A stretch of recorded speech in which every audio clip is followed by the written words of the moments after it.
Somewhere I Belong, Chapter 14, Art. Isaac sat across from the white mare inside their train booth. The human was wearing a pair of dark jeans with a white t-shirt with a black leather jacket on. Isaac looked over at the mare, who was wearing a white blouse along with a pair of purple jeans that matched her purple glasses and mane. The human noticed that the mare's eyes were darting from left to right, and she seemed to shift in her seat. In an effort to break the silence, Isaac started a conversation. "So, Rarity, why did you pick me to go on this event?" he asked as he looked at the mare. "Well, everyone else didn't want to go." "Why?" "Rainbow Dash and Applejack have no appreciation for the fine arts. Fluttershy hates large crowds and would probably spend the whole event hiding in a bush or under a table," she said with a sigh. "What about Twilight? Wouldn't she want to go?" "Twilight is the smartest mare I know, and while she is cultured, she lacks the creative point of view." "I can see that. What about Pinkie?" The mare looked at him with a blank expression on her face. "Right, never mind. Wait, why not take Spike?" "Spike unfortunately has a small cold." "So? Sneezing dragons and priceless works of art don't mix."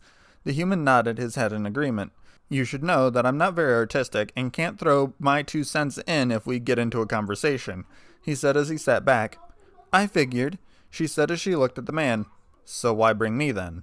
"I hate going to these functions alone, and you haven't seen much of Equestria. Aside from Ponyville, that is," she said with a smile. "How long is this event?" "We'll be staying there for 2 nights," she said as she turned back to her magazine. The human let out a sigh and pulled out a small leather-bound book. Isaac pulled a pen out of his backpack and started to scribble some words down. Rarity looked up and cocked an eyebrow at the human's actions. "What are you doing?" "Writing," he said in a flat tone. "I meant why." "Just a habit, I guess. I did it all the time back in my world, and I aim to continue it here." "So it's a diary?" "Journal. Diary sounds too pretty," he said as he put the book away. "How long is the train ride?"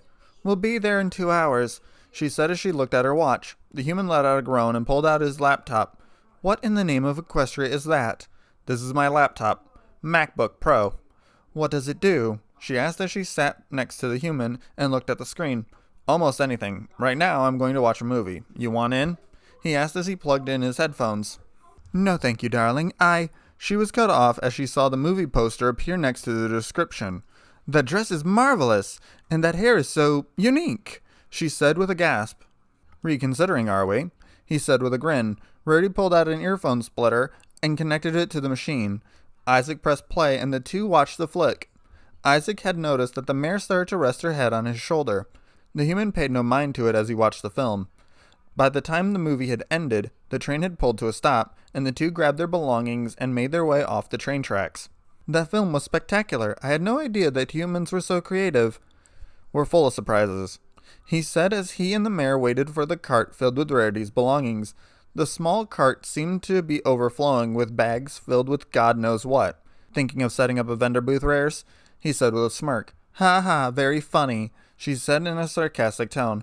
"Let's head to the hotel," she said as she waved over a carriage. Isaac looked in surprise as it was being pulled by 2 Clydesdale horses. "Something wrong, dear?" Rarity asked as she stepped inside the carriage. "There are horses here?" "Yes, why?" she asked as she levitated the bags on top. "To the Diamond Palace, sir." "Right away, ma'am," the gray pony said with a smile. He slapped the reins and the horses pulled the carriage. Isaac looked at Rarity with a raised eyebrow as they continued along the streets. "Why are you staring at me?" Rarity asked.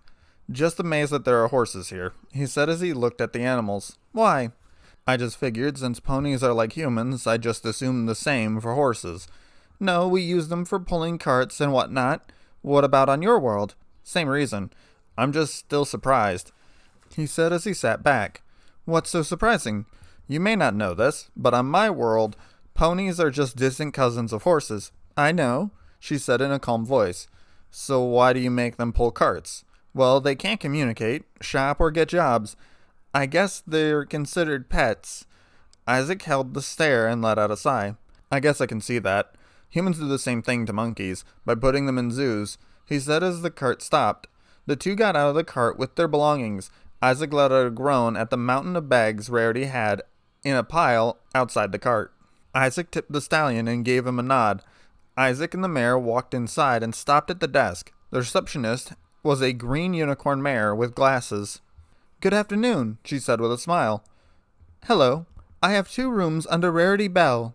Okay, let me just check, the mayor said with a smile. She started looking through the files. She pulled out one and bit her lip. Sorry, Miss Bell, but we only have 1 room under that name. Oh, silly me. I must have forgotten. Can you just add 1 to the bill, then? Sorry, no vacancy. Rarity's smile faded, and she hung her head. How many beds are there? Isaac asked. 1. There is a sofa in the main living area, the receptionist said as she adjusted her glasses. Well, looks like Rarity will have to take the couch, he said in a light-hearted tone. The white mare slowly turned her head and gave him a look that could kill a manticore. Geez, Rarity, I'm kidding. That will be fine, Isaac said with a grin. The mare handed him the room keys and smiled. Rarity walked over to the luggage cart where a tan stallion was waiting next to Rarity's mountain of bags.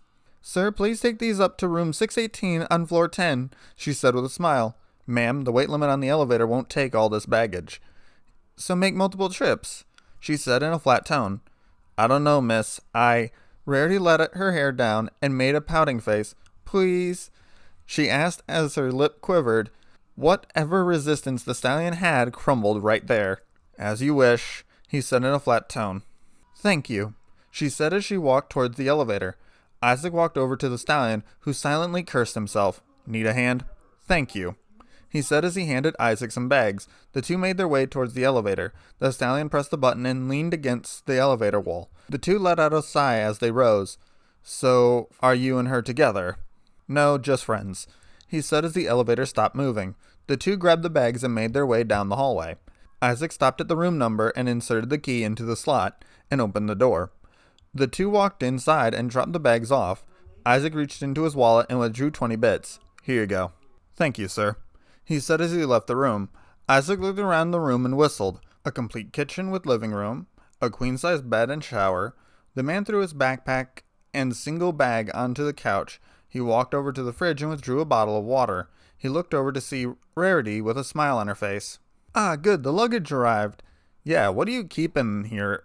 Rocks? Diamonds, to be more specific, she said as she reached in to reveal the diamond necklace.